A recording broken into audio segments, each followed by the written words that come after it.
Nagluto tayo ng pochero, chicken and pork ribs.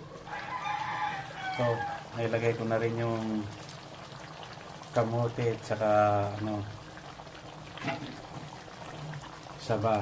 Iprito ko na rin yun para mas masarap. Ilalagay na itong pork and beans.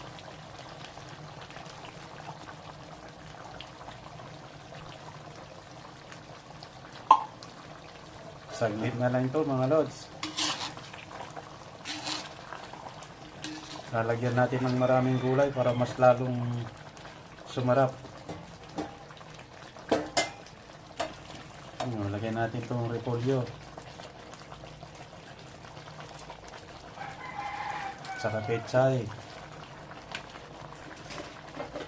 Mas maraming gulay, mas masarap. Sarap nito. Yum, yum, yum.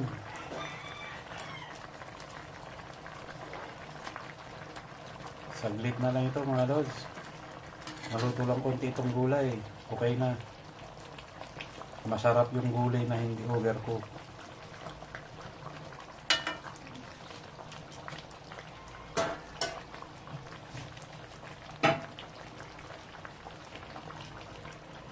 Sarap nito. Masustansya na. Katakam-takam.